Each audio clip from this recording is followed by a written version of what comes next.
Hello students, inorganic chemistry का last chapter है बेटा केमिकल बॉन्डिंग। इसकी मैं बहुत सारी वीडियोस सेंड कर चुकी हूँ। आज मैं आपको बता रही हूँ कि बुक में कौन सा टॉपिक मैंने कहाँ पे कवर किया है। ठीक है, सबसे पहले तो बेसिक इंट्रोडक्शन है कि केमिकल बॉन्ड क्या होता है, ठीक है, और लुईस कंसेप्ट के बारे में इन्होंने बेसिक बताया हुआ है। ठीक है, उसके बाद बेटा नेक्स्ट पेज पे आपके पास है valence bond theory. Valence bond theory में कुछ नहीं दिया हुआ, या पॉइंट्स पढ़ लेना, बहुत इजी है कि valence bond theory Hitler and London ने दी थी। बेसिक पॉइंट ये है कि एटम अपनी आइडेंटिटी लूज़ कर देते हैं, अपनी आइडेंटिटी लूज़ नहीं करते मॉलिक्यूल बनाते टाइम। ठीक है, और बॉन्ड कैसे बनता है? इंटरेक्शन होती है सिर्फ वैलेंस इलेक्ट्रॉन की। वैलेंस इलेक्ट्रॉन आपस में इंटरेक्ट करते हैं तो बॉन्ड बनता है। ड्यूरिंग फॉर्मेशन ऑफ बॉन्ड सिर्फ वैलेंस इलेक्ट्रॉन जो है वो ही जो है पार्ट लेते हैं। आपने देखा होगा कि जब भी हम किसी का लुईस डॉट सिंबल बनाते हैं तो एलिमेंट के साथ सिर्फ वैलेंस इलेक्ट्रॉन लिखते हैं, उसके सारे इलेक्ट्रॉन नहीं लिखते। तो यही कह रहा है कि during the formation of bond only valence electron जो है वही अपनी आइडेंटिटी रखते हैं, बाकी कोई नहीं रखता। Stability of bond is accounted by effect of the formation of the bond accompanied by release of energy. कहता है किसी बॉन्ड की जो स्टेबिलिटी है वो किस पे डिपेंड करती है कि कितनी एनर्जी रिलीज होती है। तो ये ऐसे ही सिंपल से पॉइंट है, इनको एक बार आप पढ़ लेना। उसके बाद बेटा नेक्स्ट है valence bond theory, formation of hydrogen molecule. ये जो मैंने आपको फर्स्ट केमिकल बॉन्डिंग चैप्टर का वीडियो भेजी थी उसमें मैंने लिखवाया था कि why H2 exist and He2 does not exist.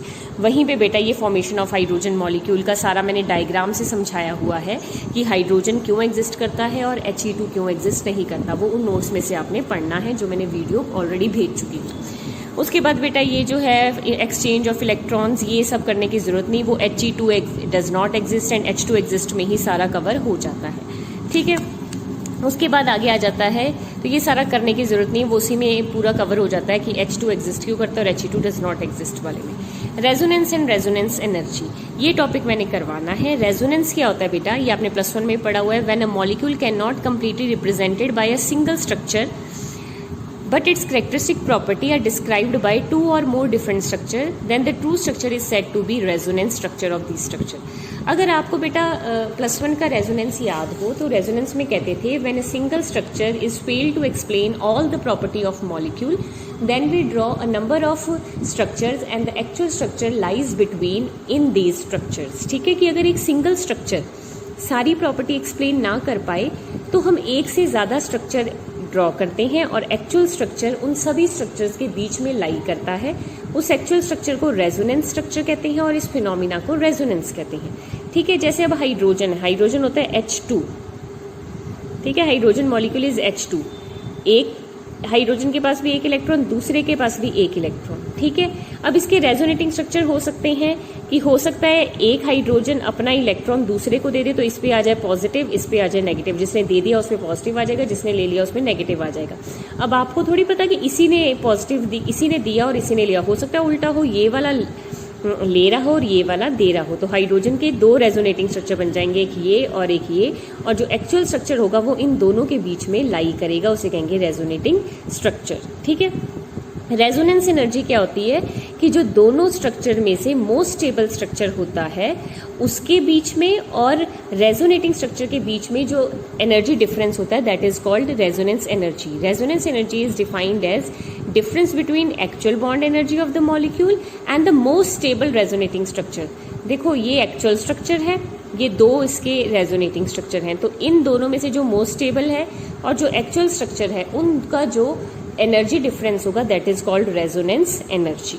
ठीक है, उसके बाद है ड्रॉ रेजोनेटिंग स्ट्रक्चर। बेटा अब देखो रेजोनेटिंग स्ट्रक्चर बेंजीन का बनाना है। ठीक है, तो बेंजीन में पहला रेजोनेटिंग स्ट्रक्चर हो सकता है डबल बॉन्ड यहाँ हो, यहाँ हो, यहाँ हो। दूसरा रेजोनेटिंग स्ट्रक्चर है हो सकता है डबल बॉन्ड इन 3 पोजीशन पे ना हो के बाकी बची हुई 3 पोजीशन पे हो, यहाँ पे हो, यहाँ पे हो, यहाँ पे हो।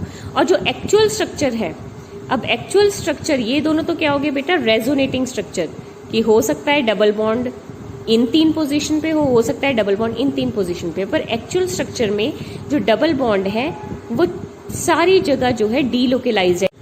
हाँ जी बेटा, बेंजीन के जो एक्चुअल स्ट्रक्चर है उसमें जो पूरा डीलोकेलाइज हो रहा है, डीलोकेलाइज मीन्स इन 3 पोजीशन पे भी हो सकता है, इन 3 पोजीशन पे भी हो सकता है। तो रेजोनेंस एनर्जी क्या होगी? जो एक्चुअल स्ट्रक्चर है उसकी एनर्जी माइनस जो इन दोनों में से स्टेबल स्ट्रक्चर है उसकी energy is the difference between both these energy is resonance energy. तो इस तरह से आप किसी का भी बना सकते हैं। देखो बेटा, अगर आपने HCl का बनाना है तो ये उसका एक्चुअल है, ठीक है, और रेजोनेटिंग स्ट्रक्चर क्या है, या तो इस H पे पॉजिटिव Cl पे नेगेटिव, या हो सकता है H पे नेगेटिव Cl पे पॉजिटिव, और जो एक्चुअल स्ट्रक्चर है उसमें दोनों पे नहीं है। तो ये दीज आर द 3 उसके रेजोनेटिंग स्ट्रक्चर, ठीक है। अब देखो N2O का जो अगर आपके रेजोनेटिंग स्ट्रक्चर बना रही हो तो पहला केस है नाइट्रोजन पे पॉजिटिव और ऑक्सीजन पे भी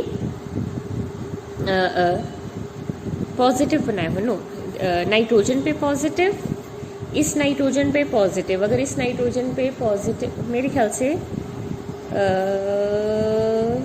there is something,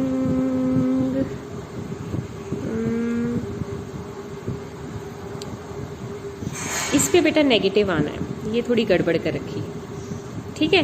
first structure में क्या है, नाइट्रोजन पे पॉजिटिव, ऑक्सीजन पे नेगेटिव, क्योंकि चार्ज बैलेंस होना चाहिए। अगर एक पॉजिटिव है तो एक नेगेटिव, तो हो सकता है इस नाइट्रोजन पे पॉजिटिव, इस ऑक्सीजन पे नेगेटिव। दूसरा रेजोनेटिंग स्ट्रक्चर है इस नाइट्रोजन पे नेगेटिव, इस पे पॉजिटिव। तीसरा रेजोनेटिंग स्ट्रक्चर है इन दोनों पे एक पॉजिटिव, एक पॉजिटिव, टोटल हो गया 2 पॉजिटिव, तो 2 पॉजिटिव को बैलेंस करने के लिए इस पे 2 negative. So these are the 3 resonating structure, और जो एक्चुअल स्ट्रक्चर है वो इन तीनों के बीच में लाई करेगा, ठीक है। अगर आपको ये ड्रॉ करने में प्रॉब्लम होगी तो मैं आपको ये ड्रॉ करना सिखाऊंगी। जैसे BF3 का एक्चुअल स्ट्रक्चर, अब इसमें तो ड्रॉ किए हुए हैं ऑलरेडी, इसलिए मैं उसमें से पढ़ के ही बता रही हूँ। मैं घर जाके कोशिश करूंगी कि एक बार आपको ड्रॉ करना सिखा दूं, कैसे स्ट्रक्चर ड्रॉ करने हैं। BF3 का बेटा नॉर्मल स्ट्रक्चर ये होता है। रेजोनेटिंग स्ट्रक्चर में आपने क्या कर दिया, बोरोन और फ्लोरीन के बीच में डबल बॉन्ड लगा दिया। डबल बॉन्ड मतलब बोरोन पे नेगेटिव, फ्लोरीन पे पॉजिटिव, या हो सकता है इस बोरोन और इस फ्लोरीन पे डबल बॉन्ड आ जाए, या हो सकता है इस बोरोन और इस फ्लोरीन पे डबल बॉन्ड आ जाए। तो 3 जो हैं उसके रेजोनेटिंग स्ट्रक्चर बन जाएंगे, और ये होगा उसका एक्चुअल स्ट्रक्चर, ठीक है। तो इस तरह से आपने रेजोनेटिंग स्ट्रक्चर बनाने हैं। अगर आपको रेजोनेटिंग स्ट्रक्चर का कंसेप्ट ज़्यादा नहीं समझ आ रहा है तो मैं एक बार आपको अपने जो पर्सनल नोट्स हैं उसमें से रेजोनेंस सिखा दूँगी, ठीक है। तो ये सारे रेजोनेटिंग स्ट्रक्चर ही ड्रॉ किए गए हैं। उसके बाद है बेटा limitation of valence bond theory. Valence bond theory की लिमिटेशन क्या है कि ये सिर्फ कुछ सिस्टम पे ही अप्लाई होता है, ठीक है।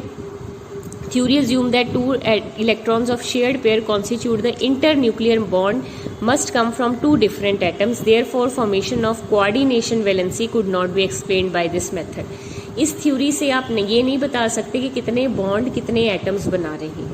It fails to explain bonding in electron deficient compound. Electron deficient compound जिनमें इलेक्ट्रॉन की कमी होती है उनमें बॉन्डिंग एक्सप्लेन नहीं करता। For any molecule or ion, we have to write several resonating structure, and even then, we say that true structure is none of these. किसी भी मॉलिक्यूल और आयन के लिए हमें बहुत सारे रेजोनेटिंग स्ट्रक्चर जो हैं वो ड्रॉ करने पड़ते हैं, लेकिन फिर भी हम ये नहीं बता सकते कि कौन सा एक्चुअल में रेजोनेटिंग हाइब्रिड है। तो ये सारी इसकी वैलेंस बॉन्ड थ्योरी की कमियां हैं। अब वैलेंस बॉन्ड थ्योरी की कमियां थी तो फिर हमें नेक्स्ट कंसेप्ट चाहिए था कोवलेंट बॉन्डिंग का। कोवलेंट बॉन्डिंग को समझाने के लिए सबसे पहले हाइब्रिडाइजेशन आया। इसकी वीडियो मैं ऑलरेडी भेज चुकी हूँ आपको। हाइब्रिडाइजेशन क्या होती है, हाइब्रिडाइजेशन की कंडीशंस क्या हैं, हाइब्रिडाइजेशन की टाइप्स क्या हैं, 7 टाइप्स ऑफ हाइब्रिडाइजेशन है। फिर हाइब्रिडाइजेशन के बेसिस पे शेप्स ऑफ मॉलिक्यूल ड्रॉ करनी है। शेप्स ऑफ मॉलिक्यूल ही आपको पेपर में ड्रॉ करनी आती हैं बेटा, तो ये सारी शेप्स आपने ट्राई करनी है। मैंने इनमें से बहुत सारी शेप्स आपको करवा दी हैं। और इसके अलावा फिर नेक्स्ट था difference between sigma and pi bond. Sigma and pi bond भी मैंने आपको समझाया। ये सारी शेप्स ऑफ मॉलिक्यूल हैं, आप ये खुद ड्रॉ करके देखें। अगर आपसे कोई ड्रॉ नहीं होती है तो मैं आपको ये सारी समझाऊंगी कि कैसे करनी है। जो मैंने आपको ट्रिक बताई है उसी ट्रिक का हेल्प से आपने ये सारी शेप्स ऑफ मॉलिक्यूल ड्रॉ करनी है। तो कल मैं चाहूँगी कि आप ये सारी शेप्स ड्रॉ करके देखें, ठीक है जी। SnCl 6 2 negative, PF6 negative, BF4 negative, ठीक है, और ये CO2 मॉलिक्यूल, CO3 2 नेगेटिव, ये सारी आपने ड्रॉ करके देखनी है बेटा। कल मैं लाइव क्लास लूँगी और लाइव क्लास में आपके इन शेप्स के डाउट्स लूँगी, ठीक है। सो बी प्रिपेयर्ड एट 10:30 आपकी लाइव क्लास होगी। जो बच्चा अटेंड करेगा उसी को समझ आएंगी ये शेप्स, क्योंकि लाइव क्लास में मैंने हर एक शेप बनानी बता देनी है। आपने खुद भी ट्राई करनी है जो रूल्स मैंने समझाए हैं उसके अकॉर्डिंग, क्योंकि मैं लाइव क्लास में पूछूंगी कि क्या रूल लगा है, तो आपको पिछली वीडियो देख लेनी चाहिए शेप्स ऑफ मॉलिक्यूल ड्रॉ करने की, हाइब्रिडाइजेशन और शेप्स ऑफ मॉलिक्यूल की। ठीक है बेटा, थैंक यू सो मच।